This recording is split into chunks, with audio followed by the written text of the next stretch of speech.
Bismillahirrahmanirrahim. Rabbi zidni ilma. Assalamu alaikum viewers. Today we are going to discuss another literary figure of English literature, that is T.S. Eliot. Full name is Thomas Sterne Eliot. Eliot was born on 26 September 1888 at St. Louis, Missouri in USA. He belonged to USA.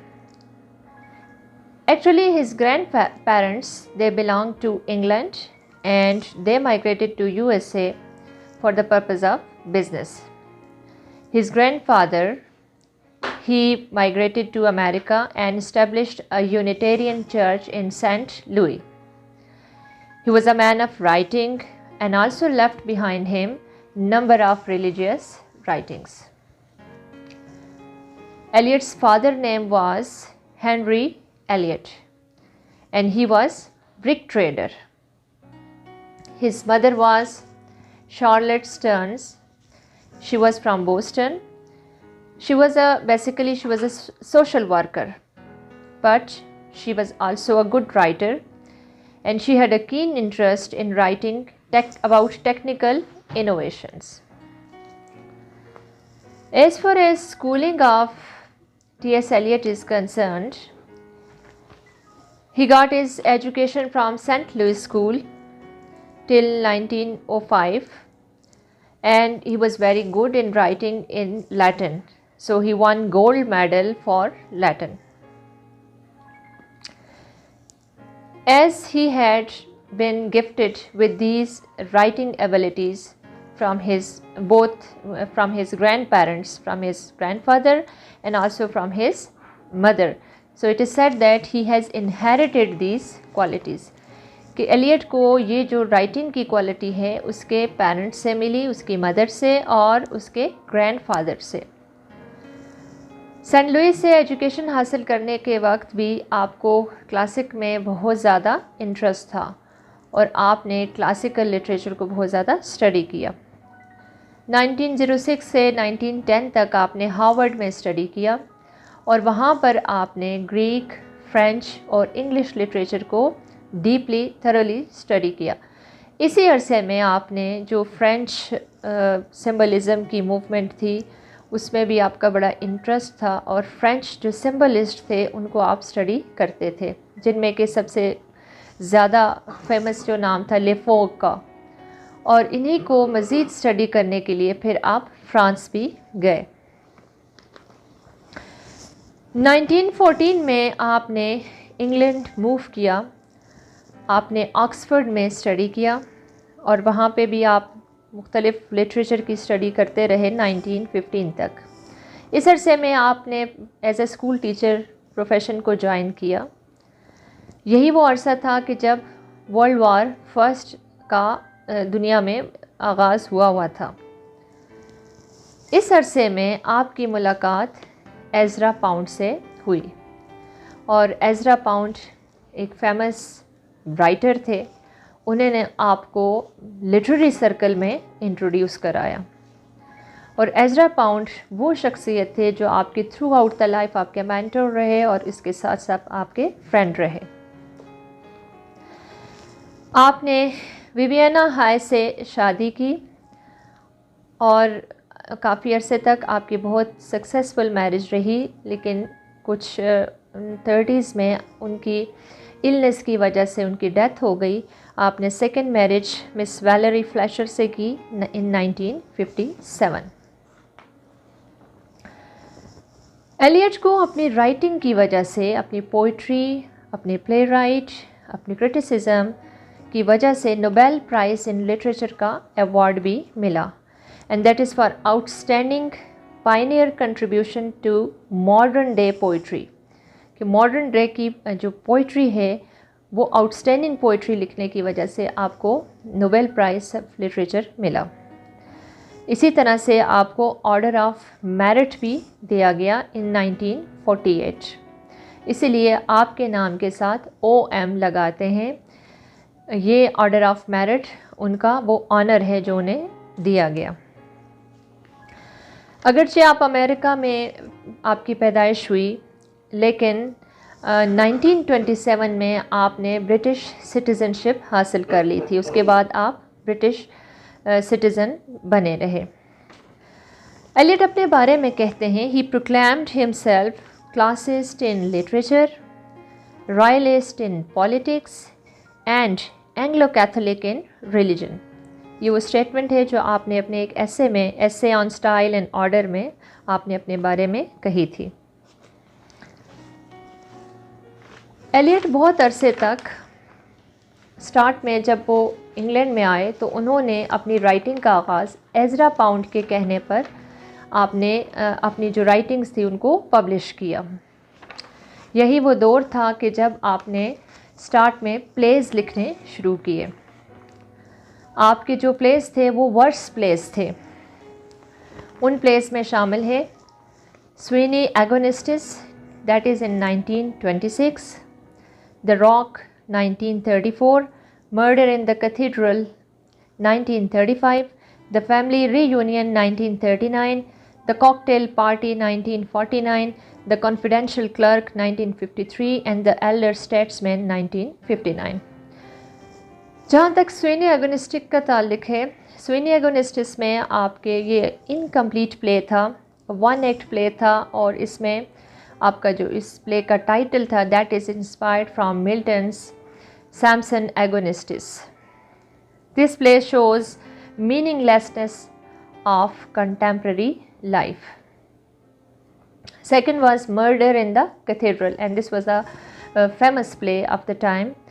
और ये play आपने, इसमें क्या था कि portray कर रहा था the assassination of arc bishop Thomas baked in Canterbury cathedral during the rain of Henry II इन 1170। जिस तरह 1170 में हेनरी II ने थॉमस बैकेट को उसका असैसिनेशन की थी, तो ये प्ले उसी को पोर्ट्रे करता है। आपके मज़ीद जो आपने काम किए उनमें आप प्ले राइटिंग के बाद आपने फिर एज एन एडिटर काम किया, एडिटर और पब्लिशर के तौर पर। आप director of publishing house Faber and Faber रहे। फेबर एंड फेबर एक फेमस पब्लिशिंग हाउस था और उसके आप डायरेक्टर रहे थ्रू आउट योर लाइफ। ये वो पब्लिशिंग हाउस था कि जिसमें उस वक्त के जितने फेमस राइटर्स थे उन तमाम की बुक्स जो थी वहाँ से पब्लिश होती थी, जिनमें कि W.H. Auden, William Golding, Samuel Beckett, Philip Larkin, Ted Hughes, Seamus Heaney, Paul मॉल्डन, ये सारे वो लोग थे जो कि नोबेल प्राइज़ और लॉरिएट्स थे। और इन सब की जो बुक्स थी वो फेबर एंड फेबर से पब्लिश होती थी। जैसे कि इनमें विलियम गोल्डन की जो बुक थी that is Lord of flies, वो भी फेबर एंड फेबर ने पब्लिश की थी। आप एडिटर रहे, founder and editor of literary journal criterion.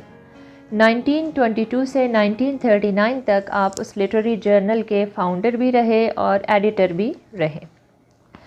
अब हम बात करते हैं आपकी पोइट्री पर। आपकी पोइट्री में जो सबसे ज़्यादा फेमस पोएम्स थी, जैसे कि Prufrock and other observation that was published in 1917। This was a chapbook and it contains 12 books. इसमें 12 बुक्स शामिल थी और इसकी सबसे फेमस जो पोएम्स थी that was love song of J. Alfred Prufrock and portrait of a lady. Second is poem, it was published in 1920 और इसमें जो फेमस था वो Gerontion, whisper of immorality, the wasteland that was published in 1922, the hollow man in 1925, the Ariel poems 1927 to 54। इसमें 6 poems थी और इसमें क्या था, जर्नी ऑफ द मैजी। और ये जो एरियल थी, Ariel poems, in fact these were the poetry collection by Sylvia Plath. Then a song for, this was the song for Simlon.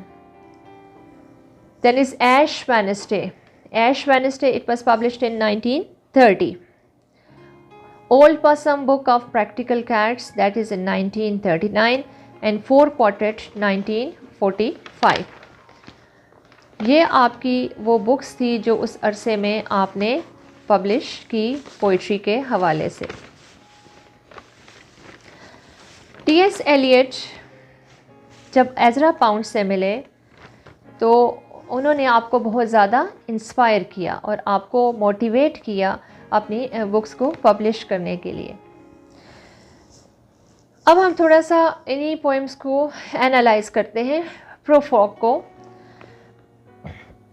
This was first professionally published poem in 1915, publish poetry a magazine of verse on instigation of Ezra Pound. Ezra Pound ने आपको instigate किया कि आपको अपनी जो poetry है उसको publish करना चाहिए और 1915 में आपने अपने प्रोफ्रॉक को पब्लिश किया। Then in 1917 Prufrock and other observation, इसमें क्या था, use of stream of consciousness technique, stream of consciousness technique का यूज़ किया गया और इस पोएम को कहा जाता है ड्रामा ऑफ लिटरेरी एंग्विश। इसमें इंटीरियर ड्रामेटिक मोनोलॉग का इस्तेमाल हुआ और indecisive person striking with feeling of isolation, ये इस पोएम की थीम थी। और टाइटल जो था that is love song of Rudyard Kipling. Rudyard Kipling का जो लव सॉन्ग था उससे ये टाइटल लिया गया था। Next poem is portrait of a lady. इसका टाइटल हेनरी जेम्स से लिया गया, that is a story by Khushwant Singh. Epigraph from quotation of Christopher Marlowe play The Jew of Malta. And it shows the hollowness and emptiness of the upper class society. Then is Gerontion. Gerontion is published in 1920. This is the Greek word which means the little old man. और इसकी जो famous line है, Here I am an old man in a dry month. ये भी एक dramatic monologue है और इसमें opinions and impression of an elderly man which describes Europe after first world war, के फर्स्ट वर्ल्ड वार के बाद यूरोप जो है उसको वो डिस्क्राइब करता है एक old man through the eyes of a man who lived majority of life in 19th century. Theme is religion and sexuality. Its epigraph is taken from Shakespeare's Measure for Measure. Another poem is Whisper for Immorality. Its title is from William Wordsworth poem Imitation from Immorality. It has two sections. The first section is in fact, in the first section he paid homage to the famous Jacobean writers Webster and Donne for their unified sensibility. तो इसके first part में उन्होंने उनको appreciate किया हुआ है। Then we have the Wasteland. Wasteland क्या है? Its title is from Charles Dickens, last complete novel Our Mutual Friend. Wasteland is the most famous poem of T.S. Eliot. It has 434 lines. 5 sections हैं इस poem के। सबसे important है the burial of the dead, the game of chess, the fire sermon, death by water, what the thunder said. और इसकी जो famous line है, April is the cruelest month, breeding lilacs out of the dead land. This poem is in fact dedicated to Ezra Pound, जिस पर Ezra Pound ने कहा Il Maggior Fabra means the better craftsman. Next poem is The Hollow Man. That is in 1925 it was published. और Hollow Man जो है उसके बाद the last 4 lines are the most quoted lines of any 20th century poetry writing in English. जो Hollow Man की last 4 lines है वो क्या थी? This is the way the world ends, not with a bang but a whimpers. ये वो lines है कि जो इंग्लिश में सबसे ज़्यादा कोटेड लाइन्स हैं। इसका टाइटल लिया गया था विलियम मॉरिस की द हॉलो लैंड से और रुडयार्ड किपलिंग की द ब्रोकन मैन से, और हॉलो मैन बहुत ज़्यादा फेमस हुई। Journey of Magi. This is the story of the Magi who traveled to Palestine to visit to newborn Jesus. और इसमें थीम क्या है? Theme of alienation and powerlessness in the world. Then is Ash Wednesday, और Ash Wednesday 1927 में publish हुई. Eliot, this was the time when Eliot converted to Anglicanism. वो जब Anglicist बने, ये उस वक्त की बात है जब आपने अपना रिलीजन कन्वर्ट किया.